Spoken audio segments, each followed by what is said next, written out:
All right, all right, all right, all right, all right, all right, all right, all right. We back, family. I just have to check with one of my friends. I had a long day, man. Yeah, I tell all my brothers and sisters to just join in. I'm not here to convert anyone to any religion because I'm not a religion. I'm a philosopher. I'm a theosophist. I'm a 99th ranked primitive right. So what I do is I reveal and I illuminate biblical and historical scripture from scholarship, not indoctrinating, but educated. I tell my brothers and sisters and all my preachers, if you don't know language and dispensation, you are caught in mistranslation. I just did a lecture with a lot of at the Orthodox Church today with the diocese because I teach a lot of pastors and I'm welcome. And I tell my brothers and sisters, the first thing we're talking about today, the European westernized pseudo perspective got brothers just quoting things. I keep hearing my brothers and sisters in the pulpit talk about AD meaning after death. It doesn't, brothers. That is a Latin word. It means in the day. That means in the day. That's first century. That's right. Joseph is writings of this, man. I give you the biblical history. But if you're going to keep repeating a westernized pseudo perspective, then there's nothing I can do. I mean, you got even in education, even in college, you have a thing called the reading list, my brothers and sisters.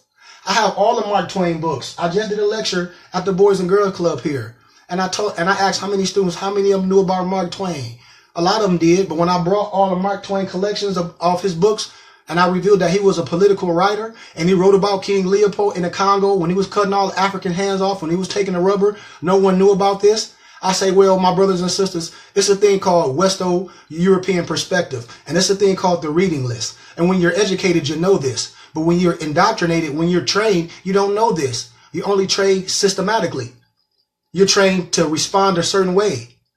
And when you're educated, that means you're a free thinker. That means you have access to information.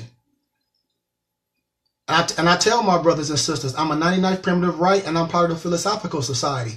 So I'm introduced to knowledge and history. One of my mentors just died. He was 69, a young man, but his dad was an older man, part of the Philosophical Society. I got ancient books that a lot of people don't have access to, and I'm willing to share them all. If it keep going out, man, I'm gonna re-record it later, but I share the history. If you go on my page, I have books that a lot of brothers don't have. But we have to get this gospel right, my brothers and sisters, and that's why we're lost. Because we are going under a foreign God. Has nothing to do with nobody else color, family. We are lost in mistranslation and dispensation because your pastor tell you it doesn't matter. Well, if it didn't matter, why did they recover and replace it with a westernized perspective? Why they don't tell you about first century? Research a book called Russian Icona. I'm going to post it. I put it on my page. It's by Vladimir Ivanov. It shows you how they whitewash these pictures. All the biblical text shows you. I post these things, and then you're going to let some European perspective tell you it's not canon. Who told you that? It's two stories. You're going to say, oh, it's not canon. Because someone took scriptures out. Constantine, the European, they took those out to confuse you. I keep telling my brothers and sisters, it's a thing called replacement theology. You must know history of the Bible. It tells you in one part of dispensation replacement theology, you got Serapis Christos, which is the European Greek perspective. I'm going to give you that. And then you have Caesar Borgia from the Borgia family. I'll give you that. I have these books. They taught about it, how perverse these people were, man. Where's my guide and seer? Like I said, I got all the books, but this is one, the guide and seer. This is the guide and seer. It tell you what the replacement theology is. It tell you how Islam and the Roman Catholic is some of the same. We must know this stuff, man. So, with that being said, my brothers and sisters, I know I was remiss. I just have to share that with a couple of my brothers and sisters that get things, I like to say, misconstrued because we gravitate to the pageantry. And that's why the churches are all messed up, because we are gravitating to pageantry and there's no more educated preachers. That's what Carter G. Woodson was talking about, man. That's what Carter G. Woodson was talking about in the miseducation of the Negro. We got brothers and sisters in the pulpit just talking. This is a science, man. This is a science. We got so many brothers talk about theopath. Well, don't you know back in the biblical days, It took you 40 years. You was taken from your home at 7 and studied for 40 years. All the laws. How are you going to help someone if all you know is biblical, is words? You're not an alchemist. You don't understand nothing about food. You got a brother and sister that's obese and things, and you don't even know how to certain foods. The Bible tell you it's a Hebrew diet. And then I hear other brothers getting connotated information talking about some more diet. It's not a such thing. And then I hear the Muslim brothers talk about Elijah Muhammad, the eat the leaf. You got all that from the Bible. The Bible speaks all this. If you go on my page, my book is coming out. It's talking about the Hebrew diet. The Most High was specific. It's in there. Everything a person they give it to you connotatedly. I'm gonna give it right to you denotatedly from the scriptures, man. These are facts, bruh. We got to understand this, but we get so caught up in feeling in the religion. We got to get out of that, man. We got to get out of that. We got to get into the know. So accord, that's just Latin for hide away. And you let somebody scare you with that. Secrete, covered up. Apocrypha is Greek to mean hide away. That's what this is. This is the Apocrypha. This is Apocrypha. Apocrypha scripta, hidden writings. You got the esoteric. The ES is within, the inner meaning, my brothers and sisters of the Most High. And then you got the exoteric meaning. The exo meaning the outer meaning. Understanding by the general. Understood by the general public. Like for my Masons that join the European thing, the first thing they see in the G, they think God. I tell my brothers, that's Gnostic. Those are secret meanings, man. That's Gnosis, knowledge of the spiritual. I teach Sufi knowledge. I don't teach no religion. I don't care what religion you are. That's why we're lost, because we under some man religion. And all religious so-called truth are analogy. Theosophy. Any of a number of philosophies maintaining that a knowledge of Yahweh may be achieved through spiritual ecstasy, directed intuition, or special individual relationship. Brothers, I just teach history. All biblical scholars know, no matter what religion you are, they say the first 5 books are the Hebrew books. Do you think people are going to walk around and call themselves with Greek names and call their God Greek? That's all that the so-called Negro and the African American do. They still do it today. They call themselves a Negro, African American. I say, brother, that's chattel. You're chattel for life. You're still a 3/5 of a man to be a complete man, woman, or child. You must have nationality or religion. And your spirituality is your religion. That make you a 5th of man. I give the history. You don't have to listen to me. But Latin, occultere, that means conceal, brothers and sisters. We got to know what these words mean. It's meaning words. So when I say ashe, ashe, ashe, I say that 7 times. That's a Yoruba word meaning power, commandment, authority, the ability to make whatever one says happen. The ability to make everything happen. We letting some European perspective, some westernized gospel get up there and convince you. I hear preachers talk about, oh, we're Gentiles saved by grace. So that means that you are a no nation. You reading this Bible all wrong. We just love pageantry. So when we say ashe, we speak into existence. When I say shalom alakim, that means peace be upon you. And you respond, alakim shalom. Health, wealth, prosperity. When I say ashe, or when I say aya, asha, aya, my brothers and sisters of the Most High, that means I will be what I will to be. You cross-reference that with Exodus 3 and 14. See, brothers and sisters, you don't let no one get you caught up with their westernized perspective, want to convince you that your skin is a curse or something about you is evil. They're giving you the exoteric, heaven and hell within, man. I teach this science. Show me in the scripture where they called themselves Christians. Show me in the scripture where the Most High said you had to be Baptist, this and that. That's replacement theology. It's not in there. It's not in there. And then a person to tell you, well, we don't speak Hebrew. Those words that you speak are Greek words. Christian is Greek.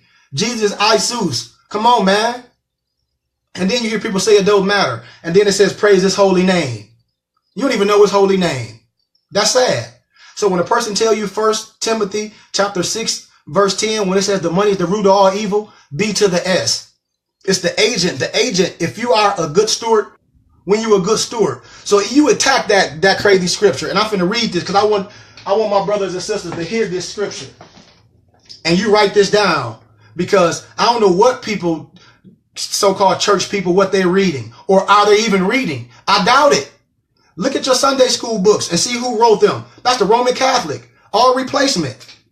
Ecclesiastes chapter 10 verse 19. A feast is made for laughter, and wine makes merry, but money answer all things. Come on, man.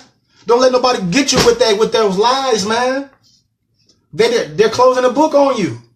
They are closing the book on you, my brothers and sisters. And no one should close that book on you. You should be able to ask questions. Your pastor should illuminate the text. He should be a philosopher, a theosophist. He should build you up so you can stand on your square. You just don't go around and talk about I'm some Christian. What is that? You don't even know. Don't you know that was a derogatory name? They called you creatine. Follow my page. I did a whole lecture. You dumb creatines. MAME in medical. It was a disease. You got to research this stuff. And we say, well, this is what it means today. No, it don't. No, it don't. That was derogatory because they were following Serapis Christos. And they was laughing at us because we was like, oh, we don't even know who our God is. We'll follow anything. Dumb Christians. You better research this stuff, man, and stop getting caught up in spookism. I keep telling brothers and sisters, false teachers are no good unless you're there. That's it. But we go to church to be feel good and not understand. That's why we curse, because we gave up on our God and we assimilated to others and say it doesn't matter and get lost in mistranslation. So I'm going to read First Maccabees. Because see, this is what I tell brothers. We all talk about somebody outside of ourselves and some white man and this. Man, I can care less about that. That has nothing to do with me. I operate totally 720. I know who I am. I know who my God is. That's the key. The heaven and hell is within. That's the esotericness of this scripture, my brothers and sisters. So if you don't have Maccabees, I challenge you to get Maccabees. You must get the Apocrypha. It was in the 1611 King James Version. It was in it when it was written, but it was took out to confuse you. So I'm going to highlight it. I'm going to read First Maccabees, chapter 1, verse 1 to 11. And I'm going to cross references with the 1828 Webster Dictionary to set this highlight up, to tell you, hey, we got to stop worrying about somebody outside of us. It's what we did. It's what we did. You turned your back on your own. What happens today, right now? Brothers turn their back on their own brothers. Come on, man. My brother was killed by a black man. My best friend was killed by his own brother. And we getting this story all twisted wrong, man. Because we want to feel good. And we got this gospel all twisted. Talk about you must be some Christian. What book you reading? You're not reading the Bible. You're not reading the Bible. You can't be. So First Maccabees, chapter 1, verse 1. After Alexander the Macedonian, Philip's son, who came from the land of Kittim, had defeated Darius, king of Persians and Medes, he became king in his palace, or in his place, having first ruled in Greece. Verse 2, he fought many battles, captured fortresses, and put the kings of the earth to death. He advanced to the ends of the earth, gathering plunder from many nations. The earth fell silent before him, and the heart became proud and arrogant. He collected a very strong army and won dominion over provinces, nations, rulers, and they paid tribute to him. But after all this, he took to his bed, realizing that he was going to die. So he summoned his noblest officers, who he had been brought up with from his youth, and divided his kingdom among them. Now I'm going to skip down to verse 10. There sprung from these a sinful offshoot, Antiochus Epiphanes, son of King Antiochus. That's what we was talking about. The king's son. Once a hostage in Rome, he became king in the 133 year of kingdom of Greece. He became in the kingdom of Greece. So let me highlight something. Matter of fact, no, I'm going to read verse 11. Because see, we got this story twisted. Who cares about what somebody else is? The reason why we messed up, because we want to assimilate. Verse 11. In those days, there appeared in Israel transgressors of the law who seduced many, saying, let us go and make a covenant with the Gentiles, which is the heathen. When you read different translations of the Bible, when you understand language, when you get an etymon or you get a lexicon, Gentiles is heathen or a nation. So what it's saying, let us go and make a covenant or a treaty with the Gentiles all around us, since we separated from them many evils have come upon us. So my brothers and sisters, these are some European Greeks that's saying that they want to be back in the land of the Gentile with the heathen, because since they separated from them, they've been going through it. Let them have that. So what I tell my brothers and sisters, you are going to, using that scripture, are you consider yourself a Gentile and a heathen? That means you don't have a God and you don't have a nationality. That's why I challenge my preachers when you say you're not under the law no more. What law are you under? God's law doesn't change. Oh, so you a Gentile? Or you a heathen? You a foreign nation? See, and your pastor tell you that you're not under the law no more. He tell you this fulfilled. I give it to you. I give it to you. I preached, I think it's Matthew chapter 10, verse, when he said he didn't come to destroy, he came to fulfill. In that context, that's a Greek word called polero, meaning to magnify, to bring back to his remembrance, because people was teaching and preaching false doctrine. My brothers and my sisters of the Most High, this word must be interpreted and corrected by his elite. This ain't no joke with me. This is real life. This is success for me. I'm able to teach the scriptures. I teach all nationalities, man. I teach college campuses, man. I go out of the country to teach this word. And my own people, they don't get it. They're just religiously crazy. So I let them have it. So I just give the word. Because my people will know my voice, and it has nothing to do with color. Read Amos chapter 9, verse 7. Why they was mad at Moses for marrying an Ethiopian woman? Had nothing to do with her color. Had nothing to do with her color, family. Y'all got to get this gospel right.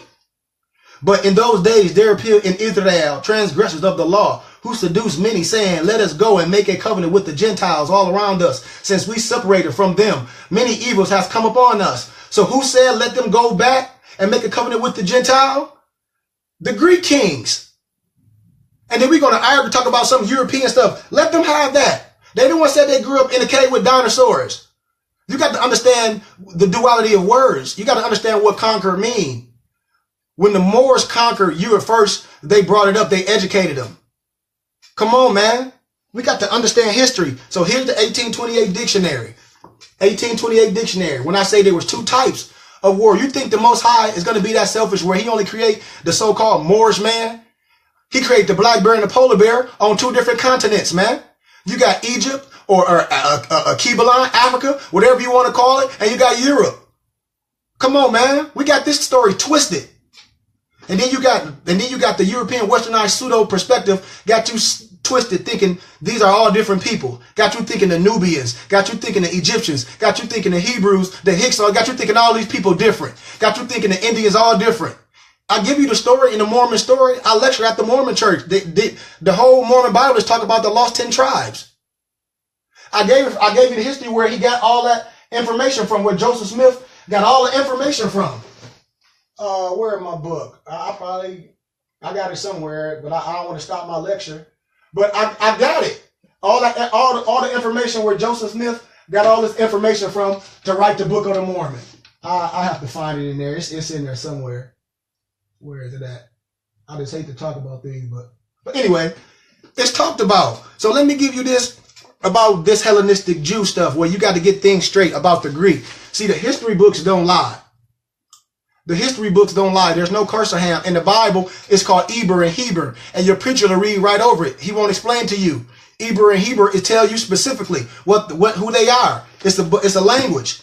So Hellenic or Hellenic, pertaining to the Hellenists or inhabitants of Greece, so-called from Hellenus in Greece, or from Hellenism, a noun, a phrase in the idiom genius or construction of the Greek language. Hellenist, a noun, a Grecian Jew, a Jew who used the Greek language, one skilled in the Greek language. Hellenistic, adjective, pertaining to the Hellenists. The Hellenistic language was the Greek spoken or used by the Jews who lived in Egypt and other countries where the Greek language prevailed. Hellenistically is an adjective, according to the Hellenistic dialect. Hellenize, which is a verb, to use the Greek language. Now, Hellespont, a narrow strait between Europe and Asia, now called the Dardanelles, a part of the passage between the Euxine and the Aegean Sea. That's, my brothers and sisters, those are two parts of the replacement theology. When I told you how Alexander the Greek, how they say, well, how did he get from Europe to Asia? I just gave you from the Euxine to the Aegean Sea, the Euxine to the Egean Sea. That's how he got there. In Egypt, they made a European god, Serapis Christos, by force. By force. And then the other replacement theology in another dispensation was Constantine in 320 BC, where they came up with the Serapis Christo. But Caesar Borgia of the Borgia family. I give you the history, family. It's nothing to it's nothing to argue about. It's two type of people. He tell you in the Maccabees, they want to assimilate back to the heathen. And then also it shows you in the later part in Apocryphy where the heathen did try to convert the Hebrews to the heathen. King Bacchus tried to convert the Hebrews to pray. To the Gentiles. So we got to understand the whole story, man. It's nothing to argue about. It's nothing to be mad about. We must study the scripture, and the scripture must be interpreted by his elite. You got to know the story, man. No knowledge comes from the West. None. No knowledge comes from the West. All knowledge comes from the East, man. Let me find this one book and I'm gone. We'll just show you where Joseph Smith got all that. I don't even have time.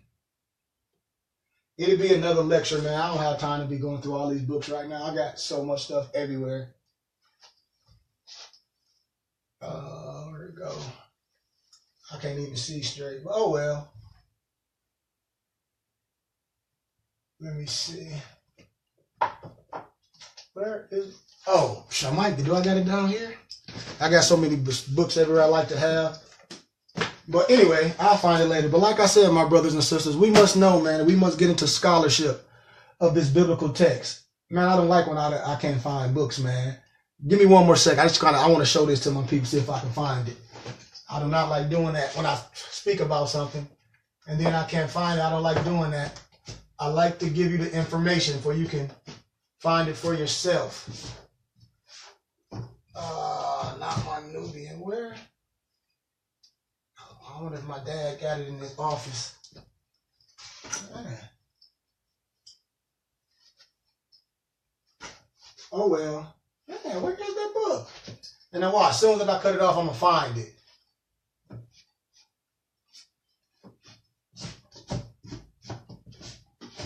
Oh well. It don't matter, family. But like I said, I love you all. Love, truth, peace, freedom, justice, health, and wealth. Get into the know, man. I love you all. Shalom Alakim. Peace.